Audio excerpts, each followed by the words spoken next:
Se você é santista e caiu de paraquedas aqui no canal, não me conhece, já tá puto comigo só por causa do título, muita calma nessa hora, eu prometo que você vai entender aonde eu quero chegar.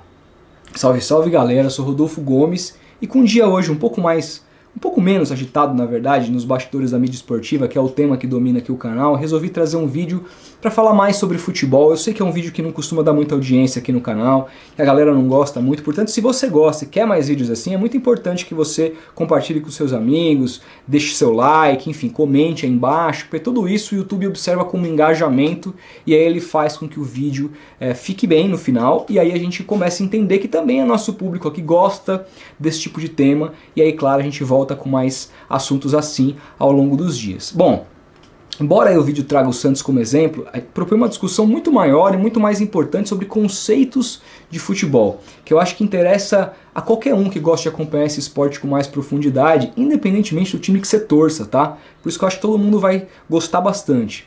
Mas enfim, independentemente de concordar comigo ou não, até porque eu vou entrar em polêmicas aqui. Meu ponto é, até o surgimento daquele Barcelona do Guardiola que revolucionou o futebol moderno, não existia, simplesmente não existia o conceito de que times ofensivos tinham que necessariamente jogar com mais posse de bola do que o adversário. O conceito de ofensividade se baseava apenas em volume de jogo, número de chances criadas e o quanto você atacava mais do que você se defendia. Ainda que, claro, para isso, para atacar, você precise necessariamente da posse de bola. O Barcelona do Guardiola foi tão revolucionário que fez todas essas coisas juntas incessantemente. Sem a bola, sufocava o adversário ainda no campo de ataque, criava mais que qualquer outro time, mas por vezes se utilizava da posse de bola aquela chata, inócua, com menos objetividade, de toquinho de lado, toquinho para trás, para cozinhar cozinhar e cansar o adversário. Até como também um modo de defesa, já que você com a bola, mesmo tocando de lado ou para trás, você não está tomando pressão, não está tomando sufoco na sua defesa. Acontece que para jogar daquela maneira, além de muito tempo de trabalho, é necessário que os jogadores sejam muito técnicos. E aquele Barcelona era monstruosamente técnico. Tinha a melhor trinca de meio campo que eu particularmente já vi, com Busquets, Iniesta e Xavi. E esse último para mim, um gênio. O Iniesta era um cracaço. Mas o Xavi era gênio e era ele quem ditava totalmente o ritmo daquele meio campo, daquele time. Inclusive tem um vídeo comparando os dois lá no canal do Esporte Interativo, eu acho que é Polêmicas Vazias do Bruno Formiga. É sensacional e colabora com essa questão do Xavi para mim. A prova, que nem sempre é só trabalho, tempo de trabalho, essas coisas todas que a gente pede, e os técnicos têm que ter tempo de trabalho para mostrar, é óbvio que tem, mas a prova que nem sempre é só trabalho e competência do técnico, claro, para fazer esse estilo de jogo vingar, é o primeiro ano do Guardiola no Manchester City. Com o elenco que já era campeão inglês com o Mancini, o italiano, ele fracassou na implementação do estilo dele no primeiro ano e teve que gastar muitos e muitos milhões de euros para montar um time capaz de oferecer o que ele gostaria de propor. E nos últimos anos, gente, absolutamente nenhum time na Europa gastou mais que o Manchester City em contratações. E para deixar claro, eu amo o Guardiola, eu amo o que ele fez com o Barcelona, eu amo o que ele fez com o Bayern e com o City. Mas eu não gosto nada do reflexo que esse modo de jogar proporcionou para o futebol moderno. E não é culpa dele, mas assim, é culpa de uma leitura, na minha visão, equivocada de pessoas que tentam reproduzir as mesmas ideias. Veja, quando o Guardiola chega no City, ele não precisa abrir mão das suas convicções, porque mesmo fracassando no primeiro ano, justamente porque ele é o Guardiola, ele sabe que ele não vai ser demitido nunca.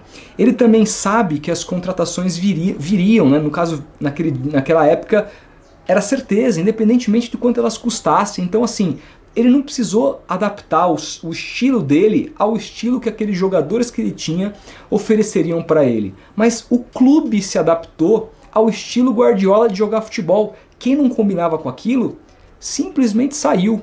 Só que essa realidade ela é de exceção, em geral até mesmo os times europeus, eles não têm condição para dar as mesmas condições aí que o City deu ao seu treinador. Ainda que ele seja um fiel reprodutor desse estilo de jogar, que vem desde a escola lá, Rinos Michels, aprimorada pelo Cruyff, que foi um mestre do Guardiola e passando claro pelo catalão. Então no geral, salvo um Bielsa da vida, que é um cara muito mais romântico, que não abre mão das suas ideias e consegue também desenvolver e moldar, melhorar os seus jogadores, Geralmente os treinadores têm a difícil missão de tentar se adaptar às características dos jogadores que eles têm na mão para tentar implementar seu jogo. Só que hoje não importa mais quantos gols você faz ou quantas chances em média você cria.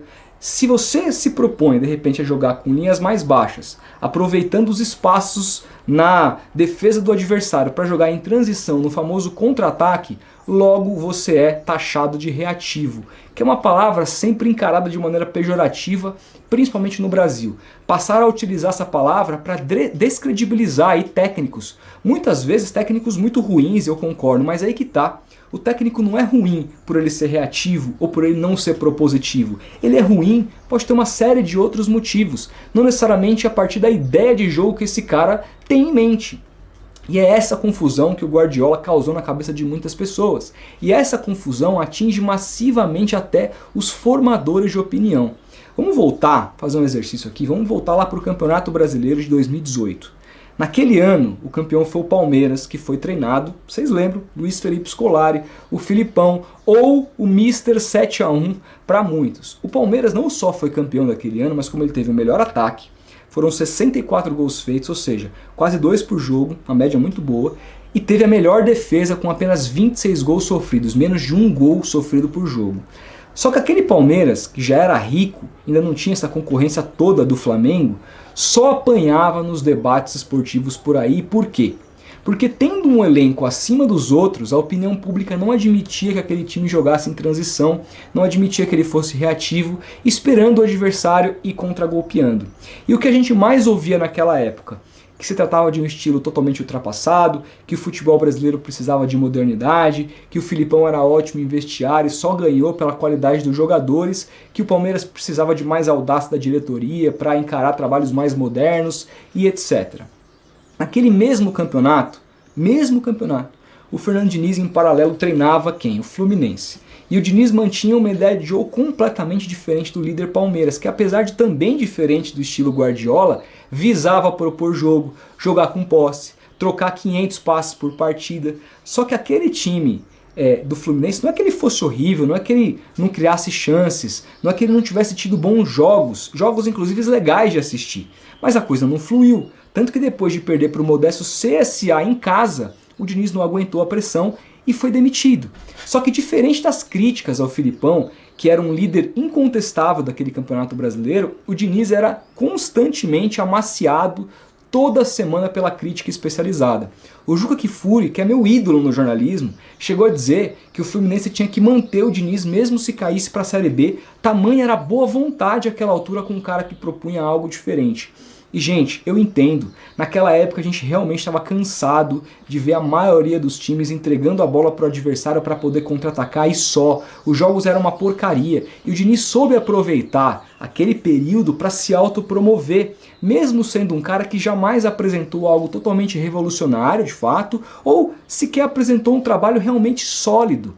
O problema é que mais uma vez a gente foi confundido com esse conceito de ofensividade com manutenção de posse ou número de passes trocados. E é aí onde eu realmente quero chegar com o Santos. O Santos sempre foi considerado um time com DNA ofensivo. Mas por quê? Porque é o clube que mais marcou gols na história do planeta Terra. Mas não porque ficava rodando a bola para lá e para cá, tendo 70% de posse em todo o jogo. É claro que quando você contrata um Jair Ventura da vida, você está machucando o DNA desse clube. Mas não porque o Jair seja um técnico que joga em transição esperando o adversário para contra-atacar, mas porque ele é ruim.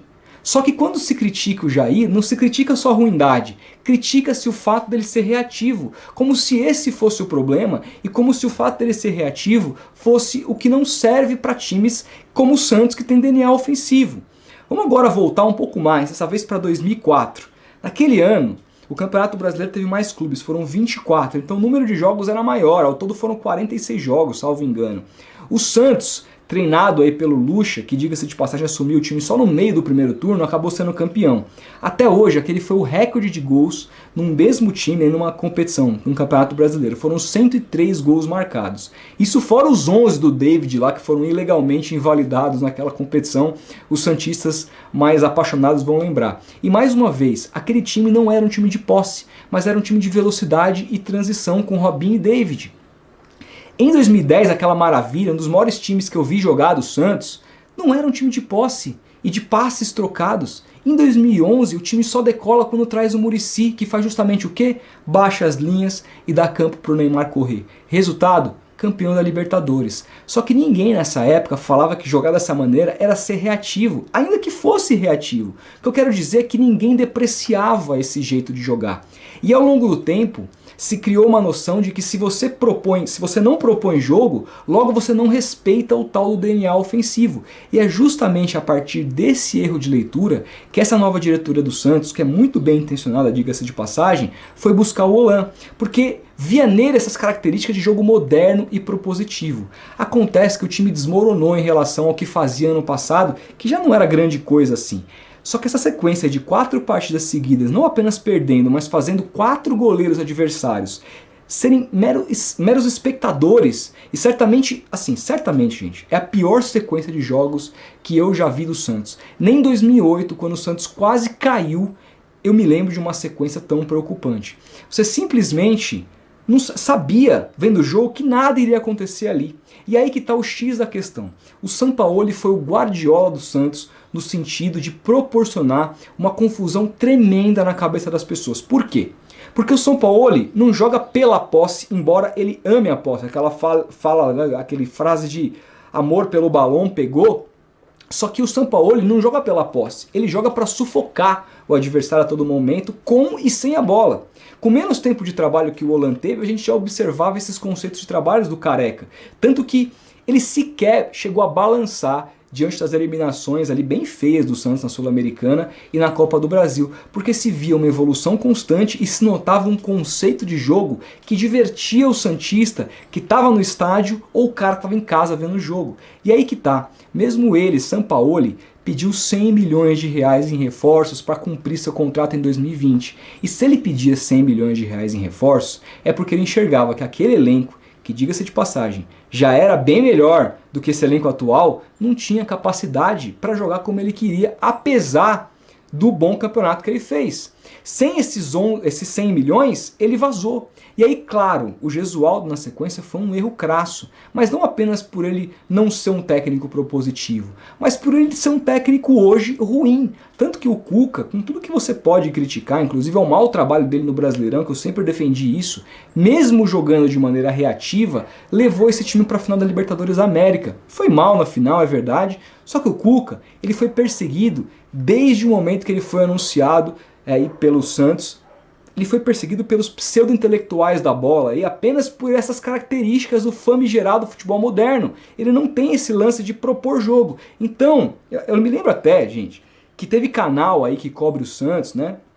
Que assim que o Cuca foi anunciado, o cara ficou tão revoltado que ficou uma semana sem postar vídeo. Gravou o vídeo todo puto e revoltado e tal. Foi um papelão.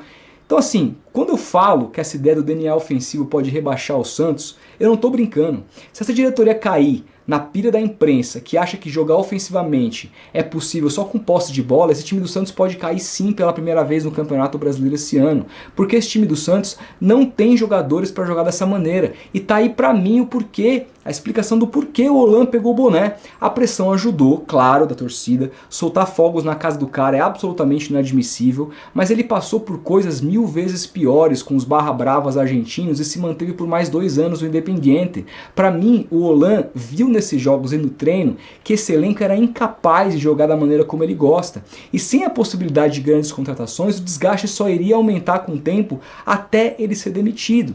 Dito isso, para mim, técnicos aí como Fernando Diniz sequer deveriam ser cogitados para esse elenco. Acho que o Diniz é um cara inteligente, um cara que vai evoluir na carreira, que vai procurar rever conceitos do porquê suas defesas são tão frágeis, eu não tenho dúvida disso. Mas para esse momento o Santos precisa de técnicos primeiros. Que deem solidez defensiva para esse time. Com solidez defensiva, a pressão sobre os meninos diminui e aí eles conseguem construir o jogo com a cabeça mais fria. E segundo, técnicos que aproveitem a melhor característica desse time, desse elenco, que é o jogo em velocidade, em transição, ainda que para isso você precise jogar reativamente. O Marinho e o Braga, por exemplo, precisam de campo para correr. Veja aí os gols do Santos ano passado contra o Grêmio e contra o Boca na Libertadores. A grande maioria saiu em jogadas de contra-ataque. É o forte desse elenco. Mas quem são esses nomes hoje?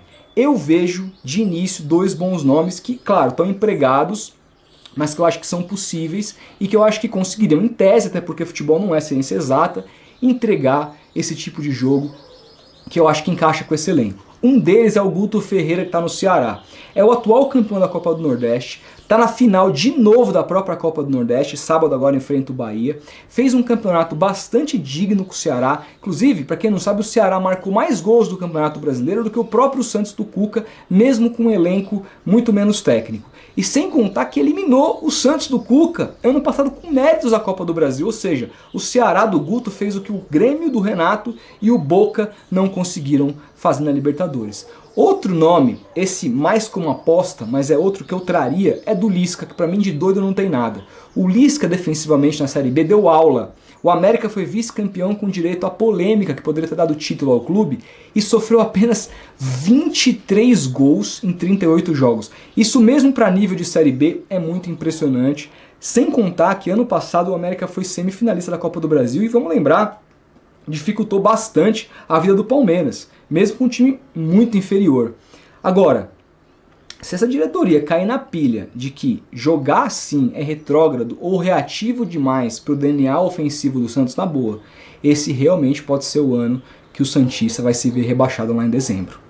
Concorda comigo? Acha que o Guardiola confundiu o conceito de ofensividade no futebol brasileiro, principalmente? Então compartilhe esse vídeo com seus amigos, aproveite e deixe seu like aí embaixo, que isso ajuda muito a gente. Um grande abraço e até o próximo vídeo.